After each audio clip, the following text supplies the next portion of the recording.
Imagina que una de las empresas más valiosas del mundo estuviera a solo 3 meses de desaparecer para siempre. No es una exageración.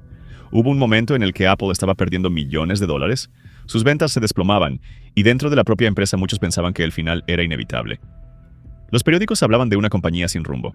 Los expertos aseguraban que ya no podía competir, y los inversores habían perdido casi toda la confianza. Parecía cuestión de tiempo que una de las empresas más innovadoras de la historia desapareciera para siempre. Pero entonces ocurrió algo que absolutamente nadie esperaba. Un hombre al que la propia Apple había despedido años atrás regresó para intentar salvar la empresa. Tenía solo unos meses para hacerlo. Si fracasaba, Apple desaparecería. Si tenía éxito, cambiaría para siempre la historia de la tecnología. Y lo más increíble es que lo consiguió. Bienvenidos a Detrás de la Marca, el canal donde descubrimos las historias reales que esconden las empresas más importantes del mundo. Y esta es la historia de cómo Apple pasó de estar al borde de la quiebra a convertirse en una de las empresas más valiosas del planeta. Mucho antes de que existieran los iPhone, los Mac o las Apple Store, Apple no era más que una idea. Una idea nacida en un lugar que acabaría convirtiéndose en uno de los escenarios más famosos de la historia de la tecnología. Un pequeño garaje en Los Altos, California. Pero aquí hay algo que casi nadie cuenta. El garaje no fue realmente donde nació Apple. La empresa ya existía cuando empezaron a trabajar allí. El garaje era, sobre todo, un símbolo. El lugar donde dos jóvenes sin apenas dinero comenzaron a construir algo que parecía imposible. Por un lado estaba Steve Wozniak, un ingeniero brillante, capaz de diseñar ordenadores que parecían imposibles para su época. Por el otro estaba Steve Jobs. No era el mejor programador, ni el mejor ingeniero. Su talento era otro. Veía oportunidades donde los demás solo veían circuitos y cables. Mientras Wozniak construía el ordenador, Jobs imaginaba un futuro en el que hubiera uno dentro de cada casa. Esa diferencia cambiaría la historia. En 1976 fundaron Apple Computer. Su primer producto fue el Apple I. No era un ordenador terminado.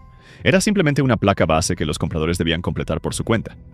Aún así, consiguieron vender decenas de unidades, y por primera vez sintieron que aquella idea podía convertirse en una empresa real. Pero el verdadero golpe llegaría un año después. Con el Apple II, uno de los primeros ordenadores personales preparados para el gran público. Era fácil de usar, tenía color, y hacía que la informática dejara de ser algo reservado para expertos. Las ventas comenzaron a dispararse. Apple pasó de ser una pequeña empresa nacida entre herramientas y cajas de cartón a convertirse en una de las compañías con mayor crecimiento de Estados Unidos. Parecía que nada podía detenerlos. Pero cuanto más crecía Apple, más empezaban a aparecer dos formas completamente distintas de entender la empresa. Una buscaba construir el mejor producto posible. La otra quería conquistar el mundo. Y esas dos visiones muy pronto dejarían de caminar en la misma dirección, sin que nadie pudiera imaginarlo. El mayor enemigo de Steve Jobs no estaba fuera de Apple. Lo estaba esperando dentro. El éxito de Apple era innegable. Pero mientras la empresa crecía hacia el exterior, por dentro empezaban a aparecer grietas cada vez más profundas. Steve Jobs era un líder brillante, pero también extremadamente difícil de tratar. Era perfeccionista hasta el extremo, impaciente, y exigía a sus equipos alcanzar objetivos que muchos consideraban imposibles. Algunos empleados lo admiraban profundamente, otros simplemente no soportaban trabajar con él. Con el crecimiento de la empresa, Apple decidió incorporar a un director ejecutivo con experiencia, alguien capaz de gestionar una compañía que ya movía cientos de millones de dólares. Ese hombre era John Sculley, un exitoso ejecutivo que había trabajado en Pepsi.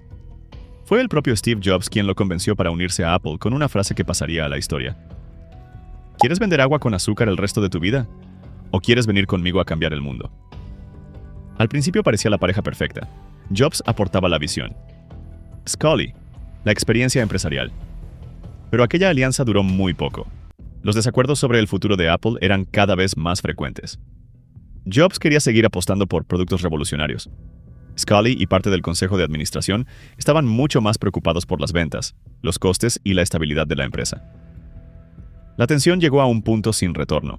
En 1985, el consejo retiró a Steve Jobs el control del equipo Macintosh. Poco después, sin margen para seguir liderando la compañía que él mismo había fundado, Jobs decidió marcharse de Apple. Tenía solo 30 años, había creado una de las empresas más innovadoras del mundo, y acababa de ser expulsado de ella. Durante un tiempo, muchos pensaron que Apple había tomado la decisión correcta. Nadie imaginaba que aquel sería el principio de una de las etapas más oscuras de la historia de la compañía. Tras la salida de Steve Jobs, Apple siguió lanzando nuevos productos. Pero algo había cambiado. La empresa ya no parecía tener una dirección clara.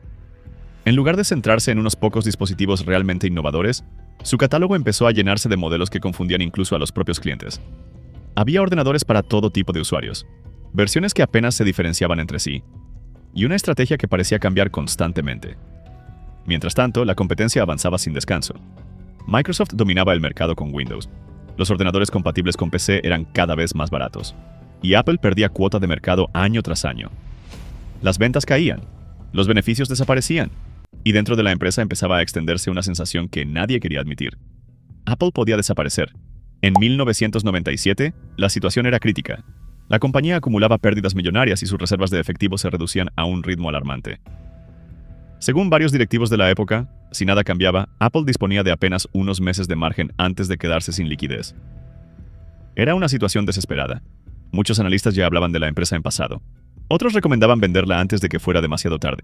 Parecía imposible imaginar que aquella compañía, que había revolucionado la informática personal, estuviera tan cerca del final.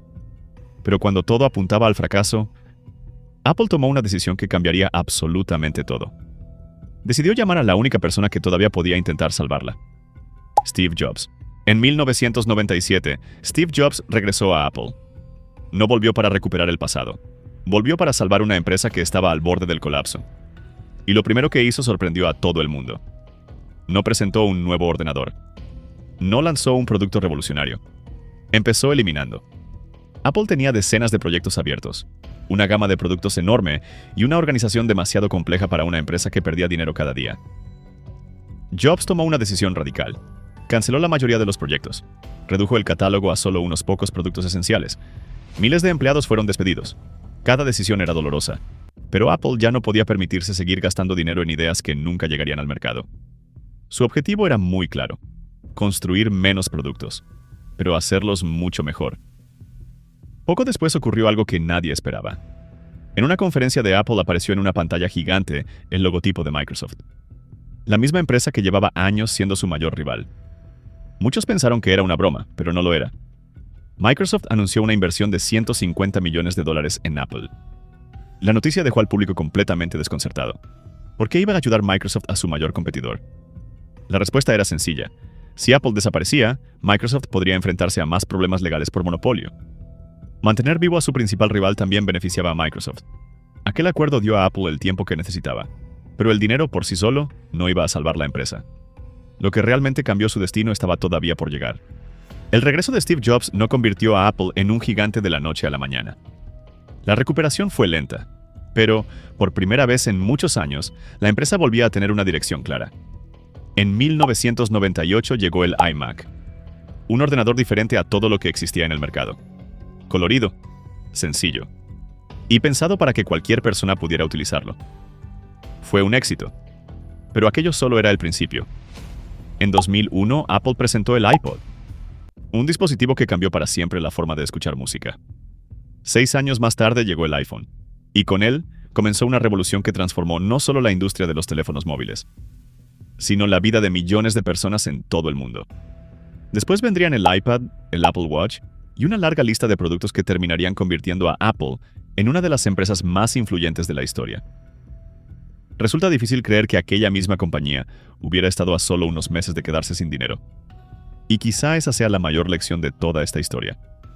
Las empresas no desaparecen de un día para otro. Tampoco se salvan gracias a un único producto.